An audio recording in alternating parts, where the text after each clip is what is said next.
boy Big Baby Miller here. Listen, we knocking on all bums. First it's gonna be Dylan White, if it's gonna be Joseph Parker, but you know who got the story right? Mr. Boxing Today. You check him out. He got all the latest news on the heavyweight division.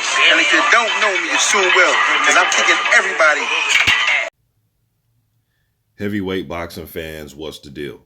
All right, man, so Michael Coffie Wins Heavyweight Performer of the Night. It's voted by the fans. I appreciate all 537 votes, man, but he wins this by a landslide, taking 80% of the vote with his third round knockout. And that knockout is pretty much everywhere. The highlight of that knockout of Darmani Rock, man, is pretty much everywhere. ESPN had it on its top 10, and I've seen it on all boxing websites.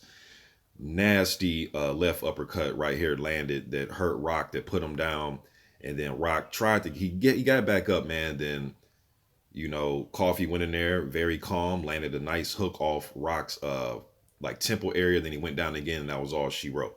You know, third round knockout. He beats out Trevor Bryan, who scored 11th round KO over Stavern, and he Bryan ended up picking up that vacant, or not vacant, but that WBA regular title. And then they had Manuel Char. He's a champion in recess. Okay.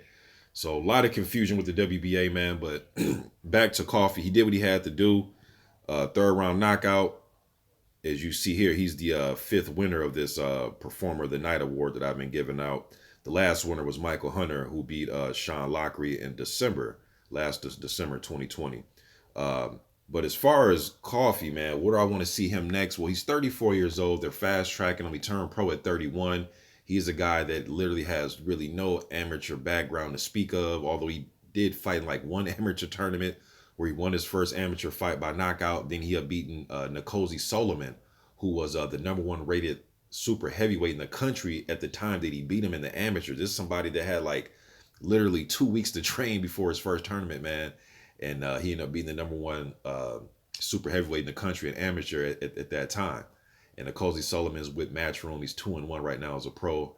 But Coffie, man, pretty much picked up all his experience from being in camps. He's been in Deontay Wilder camps.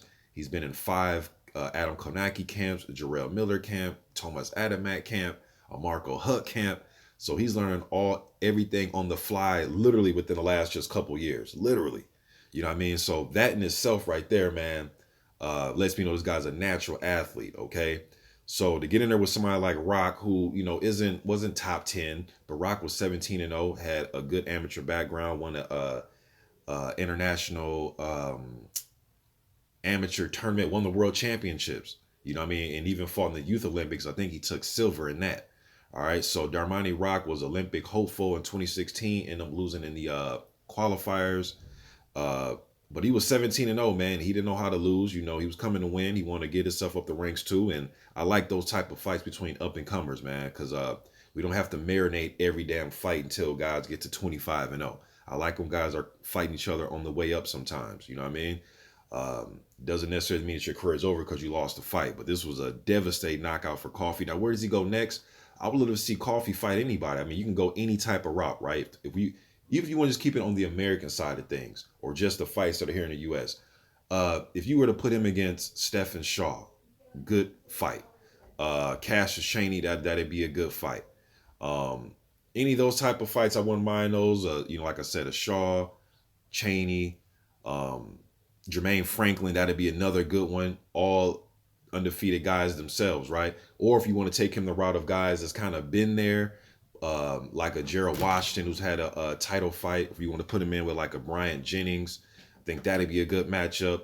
So whichever route they want to take, or if you want to, you know, throw a guy like Frank Sanchez or give him F.A. a jag, but any of those type of fights make sense to me. If they do throw him in there with a journeyman guy to give him some more work, I wouldn't mind seeing him fight like a Kevin Johnson, Joey Dweco, Rodney Hernandez, those type of guys, man. So when he gets back in there again, I hope this, you know, is worth his while, because the guy is 34 years old. He did serve 8 years, I believe, as a Marine, you know, so he keeps himself in good condition, got a good head on his shoulders as far as no vices outside the ring that I know of, you know what I mean? But and he was also in the Deontay Wilder camp. I'm not sure if I mentioned that. But this guy just stays in camps and, you know, stay getting fights and stay active. That's his #1 thing right now, just staying active. So even if he can't get any of the guys that I named, hopefully we do see Coffee back in the ring soon. He improves to 12-0 with 9 KOs. He wins heavyweight the fifth of, so volume 5 of my heavyweight performer of the night, man. Let me know think in the comment section about Michael Coffee. What do you think of the victory, the knockout of Darmani Rock? And who would you like to see Michael Coffee fight next? Let me know think in the comment section, man. I'm gone.